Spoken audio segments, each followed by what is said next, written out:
Jelajahi cara baru mendapatkan informasi. Download Metro TV Extend sekarang. Pemirsa, PD Perjuangan dan Partai Gerindra berbeda sikap soal uji materi batas usia minimal Capres-Cawapres di Mahkamah Konstitusi. Sebagai partai pemenang pemilu 2019, PD Perjuangan menolak syarat umur Capres-Cawapres diturunkan dari 40 menjadi 35 tahun. Sebaliknya, Gerindra justru setuju untuk diturunkan. Tidak sampai di situ, belakangan PD Perjuangan merasakan ada manuver-manuver politik kekuasaan yang sedang mencoba mengubah pasal tentang syarat usia Capres-Cawapres. Sudah bersama kami politikus PD Perjuangan Arya Bima atau Mas Bimo dan juga Wakil Ketua Umum Partai Gerindra Habibur Rahman. Bang Habib, selamat malam Mas Bimo. Bang Habib. Selamat malam Mas Bimo, Mas Zilvi. Oke, Mas Bimo, Sekjen Anda Mas Hasto mengatakan ada politik manuver kekuasaan di balik uji materi perkara batas usia Capres-Cawapres. Siapa sebetulnya yang dicurigai PDI Perjuangan, Mas Bimo? Begini ya, Pak Sekjen menyampaikan itu tentu banyak informasi yang dia dapat, yang kita melihat situasi saat ini bahwa uji materi itu kan banyak dimensi untuk dicermati. Yang pertama bisa dalam dimensi hukum. Jelas kalau dimensi hukum kita sudah sepakat semua bahwa prinsip kewenangan institusionalnya itu kita pahami bersama bahwa dalam hal terkait dengan uji materi adalah hal-hal yang menyangkut peraturan perundang-undangan yang dianggap berbenturan atau bertentangan dengan Undang-Undang Dasar. Oke. Itu loh. Tentunya institusinya adalah Mahkamah Konstitusi. Ini sudah ada kesepahaman kita semua. Jadi untuk hal-hal yang menyangkut substansinya setelah ditolak atau diterima, DPR tentunya akan menyesuaikan ya hal-hal yang terkait dengan keputusan itu, karena ini menyangkut undang-undang maka kewenangannya ada di perubahan oleh DPR sendiri. Tapi juga ada yang menyoroti dalam dimensi politik, ya, tidak hanya dimensi hukum. Ada yang menyoroti dalam dimensi politik, yang mana di dalam wacana publik yang kita lihat di media, baik itu media online, media sosial, media mainstream termasuk Metro TV, melihat semacam ada kepanjangan tangan kekuasaan yang mau cawe-cawe dengan tendensi tertentu. Ya. Nah, misalnya kita lihat ada pertanyaan-pertanyaan, kenapa diubah? Mengapa diubah sekarang baru diusulkan?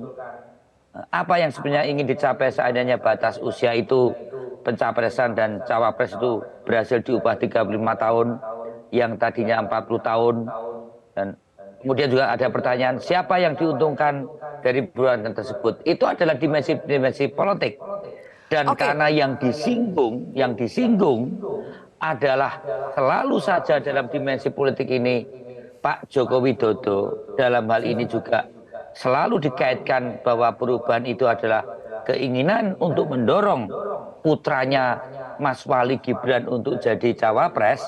Tentu Pak Hasto memberikan komen itu supaya jelas siapa, oleh kepentingan siapa, kalau toh ada dimensi politik yang disampaikan ke publik akhir-akhir ini yang mengarah pada Pak Joko Widodo sebagai kader Partai PDI Perjuangan. Jadi yang dimaksud Mas Hasto siapa, Mas Bimo?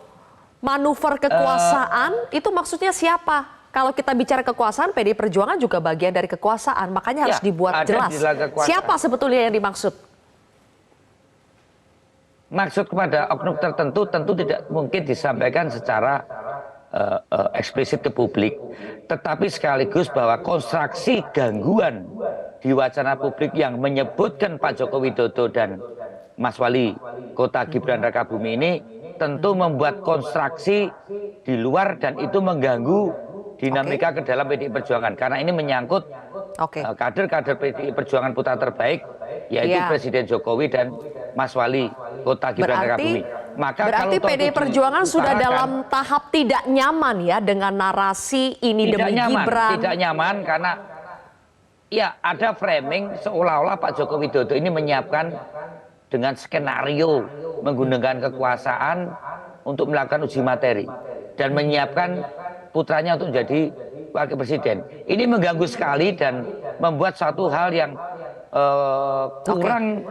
Baik. kurang bisa diterima oleh Mas publik. Bimo, ini mengganggu, ini tidak nyaman, tapi PDI Perjuangan tidak setuju juga kah bahwa itu bukan karena Presiden Jokowi, bukan Oh ya, karena ini Gibran? bukan Pak Joko Widodo, ini bukan Pak Joko Widodo dan ini bukan Mas Wali Kota Gibran Rakabumi. Sama sekali karena ada pertemuan secara khusus, misalnya Mas Wali Kota waktu ketemu dengan Ibu Mega pada saat pembekalan kepala daerah di Lenteng Agung. Langsung ditanya, apa betul Mas Wali Kota Gibran ingin jadi cawapres?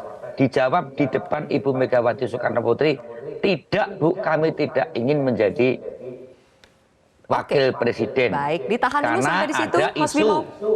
Ya. Jadi ini penting Mbak supaya hal-hal yang menyangkut publik yang sekarang ini digoreng kemana-mana, ada keinginan Mas Gibran, ada keinginan Mas Jokowi. Baik, sudah bahwa kami itu tangkap ada ini maksud dari Mas di Bimo. luar presiden dan wakil Saya geser presiden. dulu ya ke Bang Habib ya. Saya ingin tanya juga pendapat dari Bang Habib. Kalau disebut ada manuver kekuasaan, manuver kekuasaan di balik uji materi ini, apakah ini termasuk dari Gerindra kah yang saat ini juga berada di parlemen, berkuasa di parlemen? Karena kan Gerindra hari ini juga menjadi pihak terkait dan setuju bila batas usia capres-cawapres diturunkan. Jadi bagaimana dari Gerindra menyikapi, betulkah ini ada manuver kekuasaan dan Gerindra menjadi bagian dari itu? Boleh saya jawab? Mas Bang Habib, jadi kan hari ini Gerindra Di kopi, menjadi maafin. pihak terkait ya dan setuju bila batas usia capres-cawapres itu diturunkan. Apakah Gerindra juga menjadi bagian manuver kekuasaan yang memang menginginkan batas usia capres-cawapres diturunkan demi kepentingan Gibran menjadi cawapres? Enggak, tadi udah selesai belum? Sekarang udah selesai? Ya, sudah. Silakan Bang Habib. Oke. Yang pertama ya, kita harusnya dalam posisi untuk kapok lah ya, tobat, melihat MK sebagai institusi yang tidak independen. Kenapa? Baru beberapa bulan yang lalu ada perkara yang cukup besar, di mana orang-orang menyampaikan asumsi-asumsi bernada tuduhan bahwa MK tidak independen, akan memutus proporsional tertutup. Tetapi MK keluar dari tuduhan tersebut dan membuktikan dengan tegas bahwa mereka independen, tidak bisa di-steer, tidak bisa dikendalikan oleh pihak manapun di luar MK, dengan keputusan yang berbeda dengan putusan yang katanya sempat disebut sebagai bocoran putusan MK. Yang kedua, secara konstitusi, MK memang tempat pencari keadilan konstitusional oleh siapapun yang merasa menderita atau mendapatkan kerugian konstitusional. Caranya bagaimana? Dengan mengajukan permohonan. Nah, apakah MK akan memutus sesuatu yang disebut open legal policy atau tidak? Ada presidennya keduanya. Banyak open legal policy yang ditolak oleh MK untuk diputuskan. Tetapi belakangan banyak juga putusan MK terkait open legal policy yang justru dikabulkan dengan alasan peraturan terkait open legal policy yang dianggap menimbulkan intolerable injustice, ya, ketidakadilan yang tidak bisa lagi ditoleransi, lalu yang melakukan pelanggaran hak konstitusional itu oleh MK diuji konstitusionalitasnya.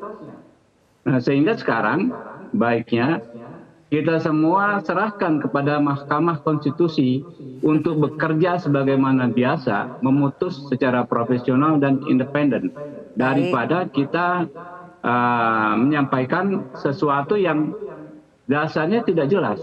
Kalau dasarnya asumsi, boleh nggak orang lain, pihak lain juga berasumsi.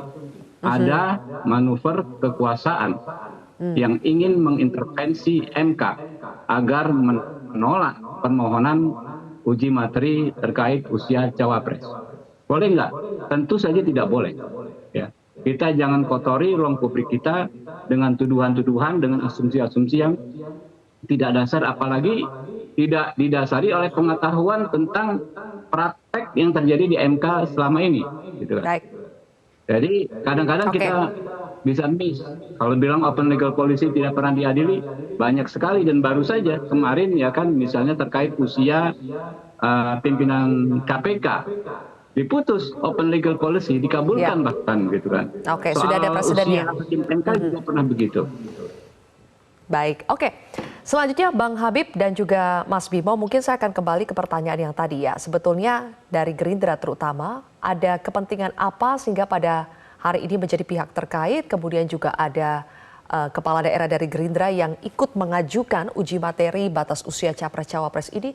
Sebetulnya betulkah ini demi menggolkan Gibran agar bisa menjadi cawapres, tapi bukan cawapres dari PD Perjuangan untuk Ganjar Pranowo, tapi capres-cawapres untuk Prabowo Subianto? Kita akan bahas pemirsa usai jeda.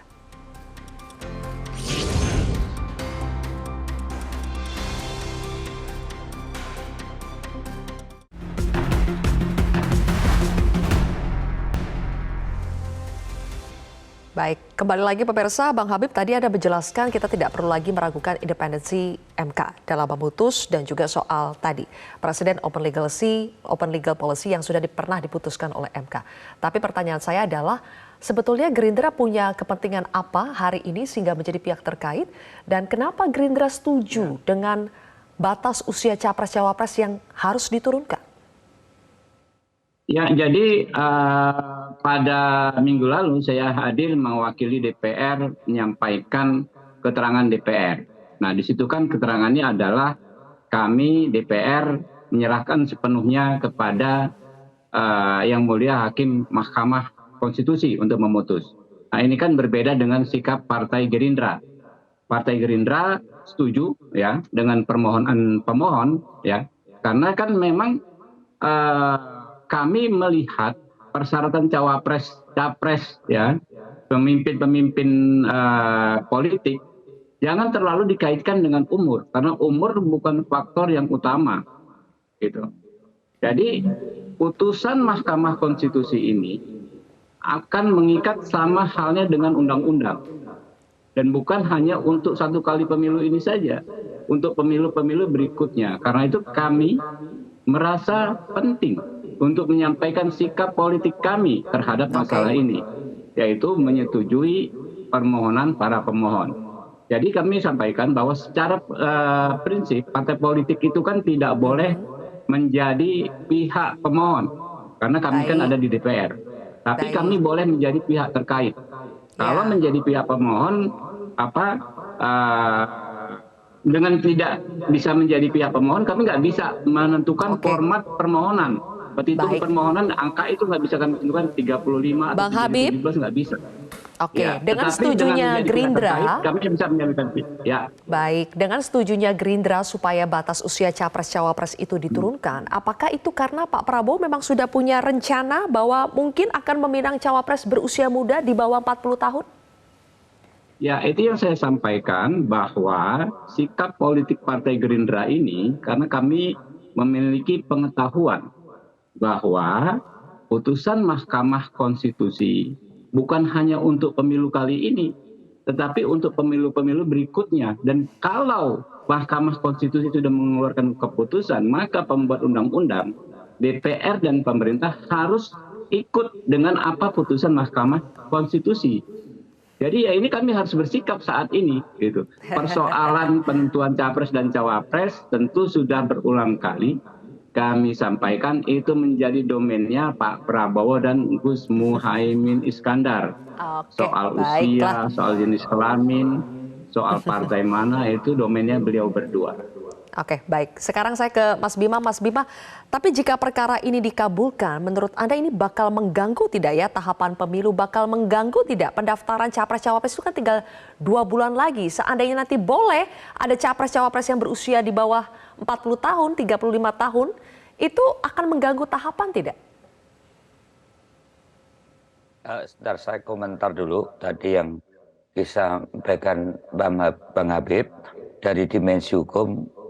Saya kira tidak ada perbedaan cara pandang ya soal kewenangan Mahkamah Konstitusi, dan saya juga menghormati betul independensi Mahkamah Konstitusi. Dan hal yang perlu saya tekankan lagi mengenai perbedaan pandangan mengenai batas umur ini juga kita anggap sebagai sesuatu hal yang wajar di dalam kita menyampaikan pemikiran-pemikiran yang ada, dan itu pun juga sudah dibuka di dalam ruang setiap kita mengamandemen undang-undang pemilu yang terus setiap 5 tahun kita evaluasi. Nah, saya hanya akan tekankan dalam hal yang terkait dengan perbedaan pandangan, terutama hal yang terkait dengan uji materi usia 35 tahun untuk Wapres dan Cawapres. PDI Perjuangan betul-betul yakin usulan itu tidak serta-merta dikaitkan dengan peluang Mas Wali Gibran untuk maju menjadi Cawapres. Kenapa? Kenapa? Karena dengan pernyataan terbuka di media maupun di internal partai, jelas sekali bahwa Mas Wali Gibran sendiri juga tidak berkeinginan itu.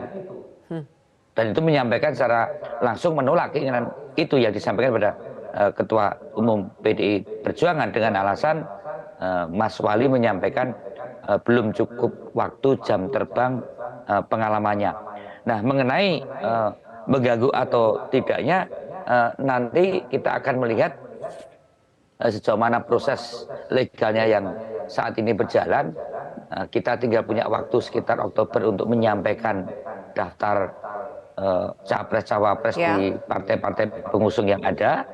Dan menurut saya aspirasi dari kawan-kawan yang sekarang ini maju ke Mahkamah Konstitusi perlu ditampung, ya, perlu dicermati sebagai aspirasi perubahan atau pengubahan untuk undang-undang Pilpres untuk ke depan tahun 2029. Dan saya tetap menghormati bagaimana itu dimusyawarahkan, bagaimana dibicarakan di DPR, dan bagaimana diputuskan untuk setelah pemilu tahun 2024. Saya kira itu usulan yang menarik juga, batas waktu umur yang diturunkan menjadi 35. Tapi bukan untuk pemilu 2024 ini ya, Mas Bimo?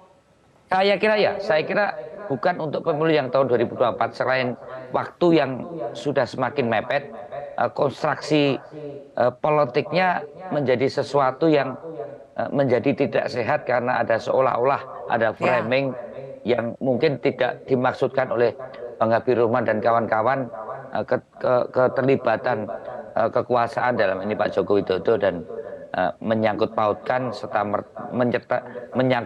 dengan Mas Wali Kota Gibran Rakabumi. Saya kira itu yang PDI Perjuangan keberatan.